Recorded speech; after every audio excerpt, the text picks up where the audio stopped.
Capacitor का मतलब होता है anything which stores the charge, that is called as a capacitor. उसी तरह हमने देखा कि ये स्फेरिकल कंडक्टर है तो ये कैपेसिटर है, उसी तरह अगर ये स्फेरिकल कंडक्टर है तो ये कैपेसिटर है। उसी तरह अगर मैं दो प्लेट्स ले लूँ, इस तरह के दो प्लेट्स होंगे, अगर ये दो प्लेट्स मैंने एक दूसरे के सामने रख दिए और इनको मैंने इस तरह से एक बैटरी लगा दिया, ठीक है, ये निगेटिव ये पॉजिटिव, तो ये पॉजिटिव टर्मिनल से जो कनेक्टेड प्लेट है वो पॉजिटिव बन जाएगा, बहुत आसान है इस तरह से, और इससे कनेक्टेड जो प्लेट है वो निगेटिवली चार्ज बन जाएगा। दोनों के बीच में पॉजिटिव से लेकर निगेटिव तक जाने वाला इलेक्ट्रिक फील्ड रहेगा। तो ये जो इलेक्ट्रिक फील्ड है it is going in this direction, this is the electric field. किसके बीच में? ये दो प्लेट्स के बीच में, इसीलिए इसका नाम हमने क्या बोला था, बोलिए, इसका नाम क्या है? Parallel plate capacitor. इसका नाम है पैरेलल प्लेट कैपेसिटर, ठीक है। तो ये आपका पैरेलल प्लेट कैपेसिटर जिसके ऊपर कुछ चार्ज स्टोर किया जा सकता है। कल हमने देखा कि किस तरह अगर इस बैटरी का वोल्टेज है V, इसका पोटेंशियल है V, और ये दो प्लेट्स के ऊपर जो चार्ज स्टोर हुआ है वो अगर है Q, तो हम ये बोल सकते हैं कि charge is directly proportional to V। जितना ज़्यादा पोटेंशियल हम अप्लाई करेंगे उतना ज़्यादा चार्ज इन दो प्लेट्स के ऊपर स्टोर हो जाएगा। इसका मतलब इनडायरेक्टली ये हुआ कि ये बैटरी का पावर जितना बढ़ेगा उतना ज़्यादा चार्ज स्टोर हो जाएगा। अब मैं लिख सकता हूँ Q equals to C into V। ये जो प्रोपोर्शनलिटी कांस्टेंट यहाँ पर आया इसका नाम मैंने बताया आपको, है ना। तो इस प्रोपोर्शनलिटी कांस्टेंट C का नाम क्या है? कैपेसिटेंस। इसका नाम है capacitance, capacitance of A parallel plate capacitor. तो C इज़ द कैपेसिटेंस। तो इसका मतलब ये हुआ अगर ये प्रोपोर्शनलिटी कांस्टेंट है इसका मतलब वो Q और V के ऊपर डिपेंड नहीं है। देखिए ना, C equals to Q upon V। इसका मतलब जैसे जैसे आपका चार्ज बढ़ेगा मतलब पोटेंशियल बढ़ेगा तो चार्ज भी बढ़ते जाएगा। इसलिए इसका यूनिट क्या आया था, आपको याद है? इसका यूनिट आया था कूलम्ब पर वोल्ट, या फिर इसी को हमने लिखा था फैरेड, है ना। इसको हम फैरेड भी कहते हैं, फैरेड, ठीक है। या तो कूलम्ब पर वोल्ट लिखो या फिर इसी को आप फैरेड लिख सकते हो। क्लियर? उसी के साथ हमने इसका एक दूसरा फॉर्मूला देखा। अगर ये दो प्लेट्स कुछ इस तरह से हैं, ये देखिए ये दो प्लेट्स इस तरह से कनेक्टेड हैं और हमने इन दो प्लेट्स को बैटरी से लगा दिया। इसका एरिया है A तो इसका भी एरिया है A। ये प्लेट है ना, एक प्लेन प्लेट है तो इसका एरिया A है। और ये दो प्लेट्स के बीच का जो डिस्टेंस है, दो प्लेट्स के बीच का ये जो डिस्टेंस है, this distance is D, okay. और इन दो प्लेट्स के बीच में अगर वैक्यूम है तो हम कह सकते हैं कि capacitance of this capacitor is given by A epsilon not upon D, है ना। इसका जो कैपेसिटेंस होगा that will be defined as A epsilon not upon D। तो इसका मतलब A क्या है? एरिया। एप्सिलॉन नॉट क्या है? It is the permittivity of free space. आपको याद होगा एप्सिलॉन नॉट क्या है? परमिटिविटी ऑफ फ्री स्पेस, है ना, या वैक्यूम कहो आप। तो ये आपका परमिटिविटी है। इसका मतलब इन दोनों प्लेट्स के बीच में अगर वैक्यूम है तो ही ये एप्सिलॉन नॉट यूज़ होगा। अगर इन दो प्लेट्स के बीच में अगर नहीं है, मान लो कि कोई दूसरा है, तो फिर हम कह सकते हैं कि इनके बीच में कोई दूसरा डाइलेक्ट्रिक होगा। तो डाइलेक्ट्रिक अगर इंसर्ट किया जाए, ये दो प्लेट्स हैं, ये दो प्लेट्स के बीच में डाइलेक्ट्रिक है, के, और ये बैटरी से कनेक्टेड है। तो अब इसका जो कैपेसिटी था C डैश वो बन जाता है A epsilon not K upon D। ये फॉर्मूला हमने कल देखा, ठीक है। ये रिवीजन करा रहा हूँ मैं ताकि सबको समझ में आ जाए। अब इसका मतलब कैपेसिटेंस एरिया के ऊपर डिपेंडेंट है, एप्सिलॉन नॉट के ऊपर और D के ऊपर भी डिपेंडेंट है, और उसी के साथ ये डाइलेक्ट्रिक कांस्टेंट है K, तो अपना कैपेसिटी K टाइम्स बढ़ जाता है। ये हमने कल पढ़ा, और जिन लोगों ने इसको अटेंड किया है बहुत बढ़िया। अगर आपने इसको अटेंड नहीं किया है तो आप मेरा रिकॉर्डिंग भी देख सकते हो इसका, ठीक है। तो मैं रिकॉर्डिंग भेज दूंगा, आप उसको भी एक बार देख लो, तो ये पूरा टॉपिक आपका क्लियर हो जाएगा। अब हम आगे बढ़ेंगे। अब ध्यान दीजिए, हमने ये जो कैपेसिटर यहाँ पर पढ़ा, तो ये कैपेसिटर अगर हम सीरीज़ में लगा देते हैं तो इसको कहा जाता है series combination of capacitors. Series combination of capacitors.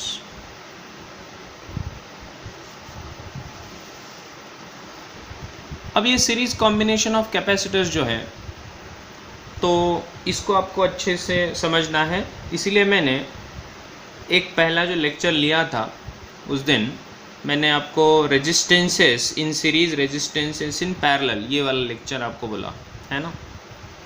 तो उसी लेक्चर के ऊपर ये डिपेंडेंट है।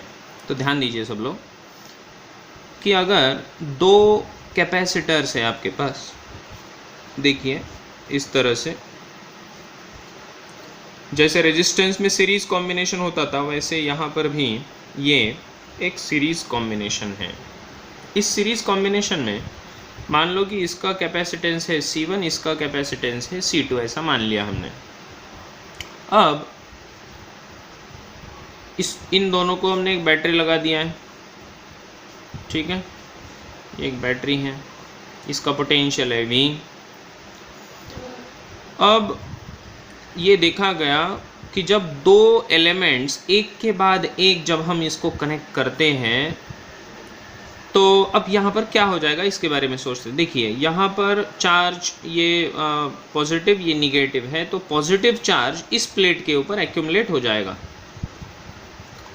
पहले वाले प्लेट पे पॉजिटिव चार्ज आया तो उसके अपोजिट वाले प्लेट पे कौन सा आएगा? निगेटिव आएगा। सरल सी बात है ना। फिर उसके बाद वाली प्लेट पर ये पॉजिटिव आएगा, फिर ये नेगेटिव आएगा, ठीक है। तो इस तरह से ये सीरीज कॉम्बिनेशन बना।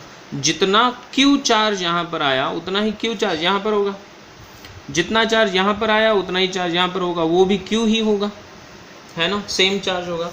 तो सबसे इम्पोर्टेंट यहाँ पर नोट लाइक करने के लिए जो चीज़ है वो है कि कैपेसिटर्स के सीरीज़ कॉम्बिनेशन में सबसे पहला पॉइंट है कि चार्ज Q इज सेम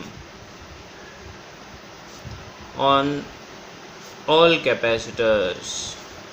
जितने भी कैपेसिटर्स होंगे, जो भी कैपेसिटर सीरीज़ में कनेक्टेड है, उन सभी में चार्ज सेम होगा, ठीक है। अगर यहाँ पर मैंने दो कैपेसिटर्स लिए हैं तो दो कैपेसिटर्स के लिए चार्ज सेम होगा। अगर 3 लेता मैं तो तीनों के लिए सेम होता, अगर 5 रहते तो पाँचों के लिए सेम रहता, ठीक है। तो सबके लिए ये सेम रहेगा क्या? चार्ज। अब बात करते हैं कि इसका कैपेसिटेंस है C1, इसका कैपेसिटेंस है C2, तो क्या दोनों में पोटेंशियल सेम रहेगा? अब देखिए हमने पहले ही फॉर्मूला पढ़ा है कि Q इक्वल्स टू होता है CV, है ना। Q इक्वल्स टू होता है CV। अगर Q इक्वल्स टू CV होता है तो इसका मतलब ये हुआ कि यहाँ पर चार्ज Q है और ये C1 इंटू इसका पोटेंशियल होगा V1, और ये जो दूसरा है इसका रहेगा Q equals to C2 into V2। अगर दोनों के C1 C2 अलग अलग है तो दोनों के V1 V2 भी अलग अलग ही होने चाहिए, सेम होने नहीं चाहिए, तभी जाके ये सेटिस्फाई होगा। अब इनका इक्विवेलेंट ढूंढते हैं हम। इक्विवेलेंट का मतलब है कि दोनों को हटा दो और दोनों की जगह पर बस एक ही लगा दो। तो अगर हमें ऐसा करना है तो फिर हम क्या करेंगे, हम ऐसा सोचेंगे कि दोनों के जगह पर मैंने बस एक ही कैपेसिटर लगा दिया। ये बैटरी है, इसका कैपेसिटेंस है C टोटल, ऐसा मान लिया। तो फिर ये C टोटल कितना होना चाहिए इसके बारे में सोचते हैं। अब देखिए, ये पॉजिटिव ये निगेटिव, तो इसके ऊपर जो चार्ज होगा वो Q चार्ज आएगा। तो मैं बोल सकता हूँ Q charge equals to CV, मतलब C टोटल इंटू V। ठीक है, अब मुझे यहाँ पर दिखाई दे रहा है, देखिए ये यहाँ पर Q equals to C1 V1 है, Q equals to C2 V2 है, और यहाँ पर CT इंटू V है। अब मैं ये ज़रूर बोल सकता हूँ कि जो टोटल पोटेंशियल रहेगा यहाँ पर वो V1 प्लस V2 रहना चाहिए। तो मैं बोल सकता हूँ कि V equals to V1 plus V2 ऊपर वाले में। अब V की जगह हम यहाँ से पुटअप कर देंगे, देखिए V की जगह पुटअप कर देंगे Q अपॉन CT। तो Q अपॉन CT कहाँ से, यहाँ से, ध्यान दे रहे हो ना,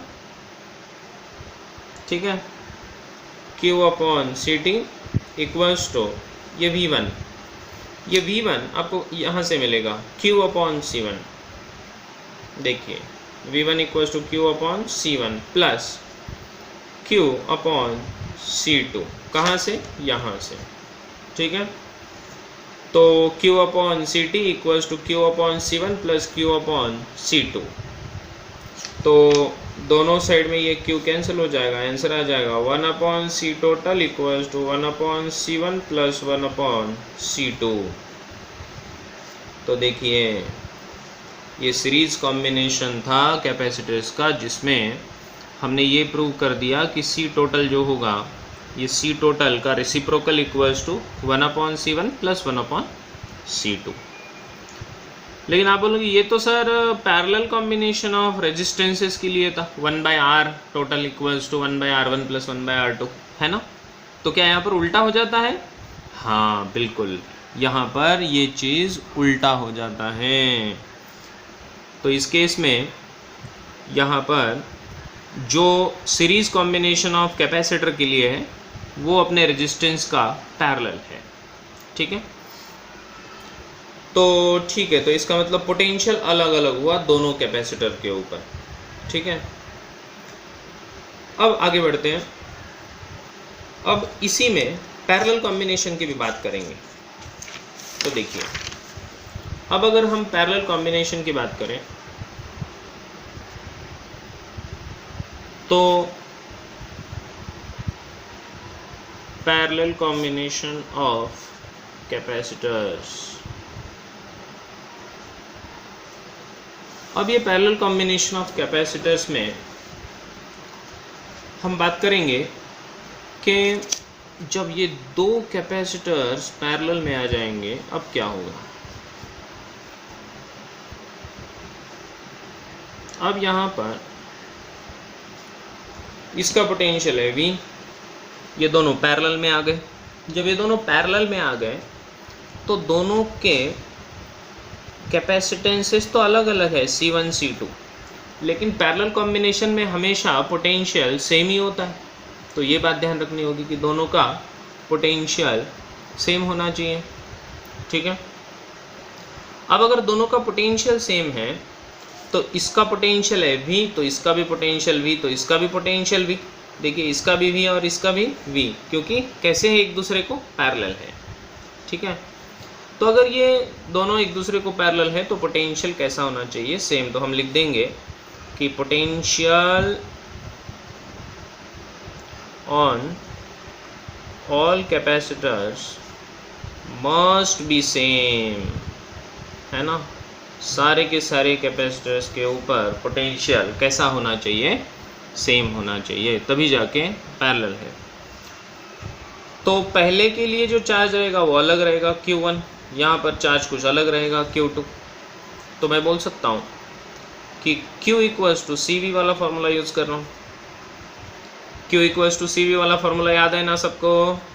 तो Q1 equals to C1 into V और Q2 equals to C2 into V। तो ये दोनों एक साथ आ जाएंगे इस तरह, ठीक है। अब अगर टोटल की बात करें तो टोटल ढूंढने के लिए मुझे क्या चाहिए? एक ऐसा कैपेसिटेंस जो दोनों का जगह लेता हो। ये देखिए इस तरह, इसका पोटेंशियल है V, ये होगा C टोटल, ठीक है। तो मैं बोल सकता हूँ Q equals to C total into V। अब यहाँ पर एक बात विचार करने लायक है कि अगर हमने ऐसा बोला कि ये C जो टोटल चार्ज है equals to Q1 plus Q2, इस तरह से हो जाएगा, क्योंकि जितना चार्ज इस बैटरी ने प्रोवाइड किया वो दोनों कैपेसिटर्स पे बट जाएगा। यहाँ पर टोटल चार्ज जो है वो दोनों कैपेसिटर्स पे आधा आधा बढ़ जाएगा। तो ये यहाँ पर Q1 है तो बचा हुआ Q2 उसके पास आएगा, ठीक है। ये अपना जो मीटिंग है ना वो 40 मिनट के बाद डिस्कनेक्ट हो जाएगा, तो आप लोग फिर से कनेक्ट कर देना इसको। फिर से बता रहा हूँ मैं सबको, अच्छे से सुनो। ये जो मीटिंग है ये 40 मिनट का मीटिंग है, ये अभी 5 मिनट में डिस्कनेक्ट हो जाएगा। जब ये डिस्कनेक्ट हो जाएगा तो फिर से आप उसको कनेक्ट कर दीजिए, तो फिर मैं सबको फिर से एडमिट कर लूँगा, ओके। अब ध्यान दीजिए, टोटल चार्ज दोनों कैपेसिटर के ऊपर बढ़ गया, तो पहले के ऊपर Q1 है तो दूसरे के ऊपर Q2 है। अब इनके अगर मैं वैल्यूज़ पुटअप कर दूँ, Q इक्वल्स टू है CT इंटू V, तो मैं लिख रहा हूँ CT into V equals to Q1 क्या है बेटे? C1 इंटू V है, देखिए, प्लस Q2 कितना बोलो? C2 into V। दोनों साइड में कैंसिल क्या होना चाहिए? V कैंसिल होना चाहिए। दोनों साइड में V कैंसिल, तो बनेगा क्या? CT equals to C1 plus C2, CT equals to C1 plus C2, इस तरह बनेगा। तो ये एक इम्पॉर्टेंट चीज़ है कि टोटल जो कैपेसिटेंस यहाँ पर बना वो C1 प्लस C2 बना। आप बोलोगे सर ये तो रेजिस्टेंस इसमें सीरीज़ का था, यहाँ पर पैरेलल के लिए आ गया। हाँ बिल्कुल, तो जो चीज़ वहाँ पर पैरेलल की थी यहाँ पर सीरीज़ के लिए, और सीरीज़ की पैरेलल के लिए, ऐसा उल्टा हो जाएगा, ठीक है। तो ये था पैरेलल कॉम्बिनेशन ऑफ कैपेसिटेंस। तो यहाँ तक आपको समझ में आया, ठीक है।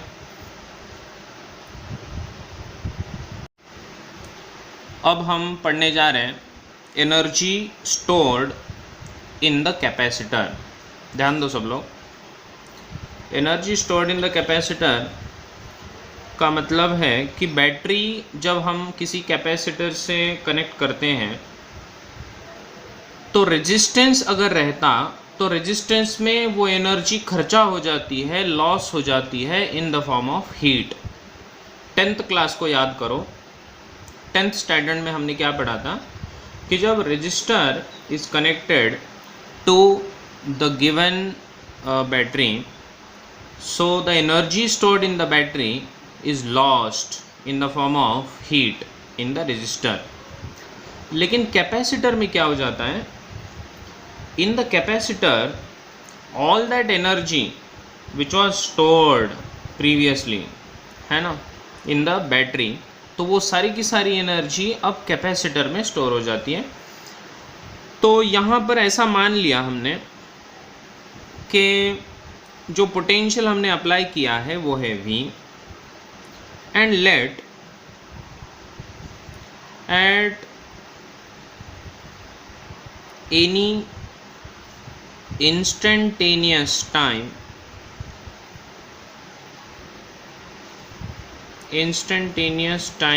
t, किसी भी इंस्टेंटेनियस टाइम t के ऊपर अगर हम बोले कि charge on the capacitor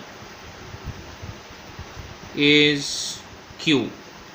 capacitor के ऊपर जो चार्ज स्टोर्ड है वो अगर है Q, ऐसा मान लिया हमने, तो अब मैं बोल सकता हूँ कि Q इक्वल्स टू होगा कैपेसिटेंस इनटू पोटेंशियल डिफरेंस, है ना। Q इक्वल्स टू CV होता है, ये हमें पता है। अब हमें ये भी पता है कि इलेक्ट्रोस्टैटिक पोटेंशियल जो है, इलेक्ट्रोस्टैटिक पोटेंशियल V, तो ये V होता है वर्क डन पर यूनिट चार्ज। ध्यान दे सब लोग, वर्क डन पर यूनिट चार्ज होता है इलेक्ट्रिक पोटेंशियल। कहाँ से आया ये फॉर्मूला? ये तो बेसिक डेफिनेशन ही तो है, आपको याद आ रहा है? ये बेसिक डेफिनेशन है।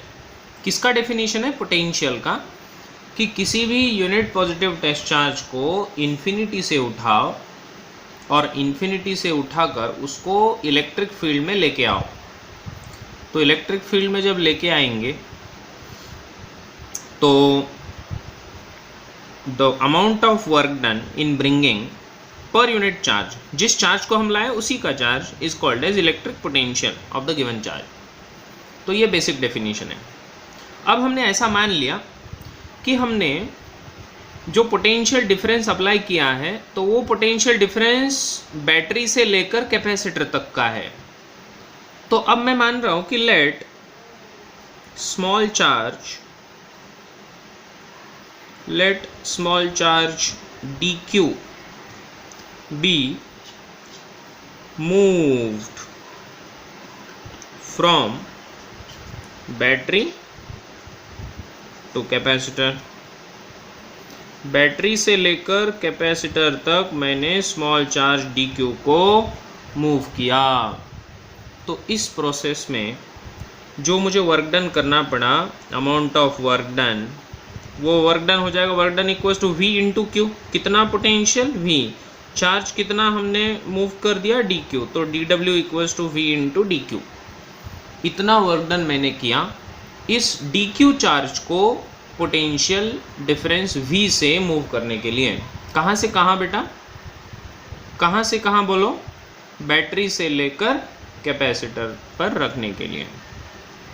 जितना वर्क डन बैटरी ने किया वो सारा का सारा work done, this work done is stored,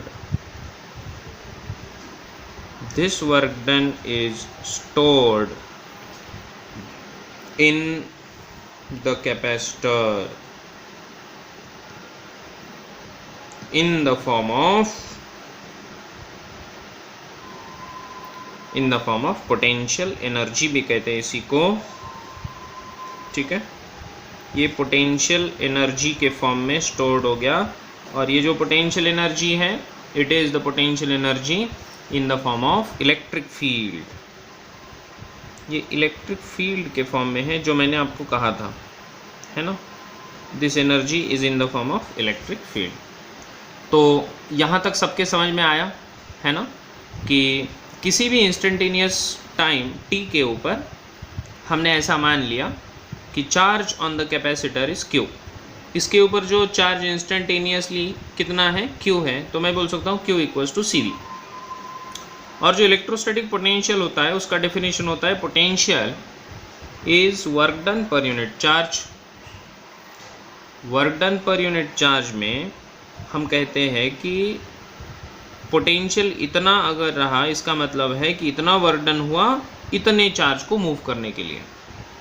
तो मैं इसी कॉन्सेप्ट को यूज़ करके कह रहा हूँ कि ऐसा स्मॉल चार्ज dq को मैंने उठाया, कहाँ से? बैटरी से उठाया। कहाँ पर लेके जा रहा हूँ मैं? कैपेसिटर पे लेके जा रहा हूँ। अभी लॉकडाउन में तो सब कुछ बंद है, तो कहीं से कुछ भी नहीं जा सकता, लेकिन पढ़ तो सकते हैं बच्चे, है ना। ये चार्ज तो मूव कर सकता है, इसको कोई रिस्ट्रिक्शन नहीं। कहाँ से कहाँ जाना है इसको? बैटरी से लेकर कैपेसिटर तक जाना है ना। कोई पुलिस नहीं इसको रोकेगा। तो dw स्मॉल वर्क डन, इस प्रोसेस में कितना खर्चा किया एनर्जी बैटरी ने? dW इतना एनर्जी खर्चा किया बैटरी ने, और वो किसके बराबर रहेगा, पोटेंशियल इनटू चार्ज। इस फॉर्मूले से ये चार्ज इधर जाके मल्टीप्लाई हो जाएगा। हमने यहाँ पर dq क्यों लिया भाई, क्योंकि मैंने छोटा चार्ज मूव किया इसीलिए। तो छोटा work done equals to v into छोटा चार्ज। ऑलराइट, अब मैं इसी को लिख दिया कि ये जो वर्क डन है ये बैटरी ने एनर्जी खर्चा किया।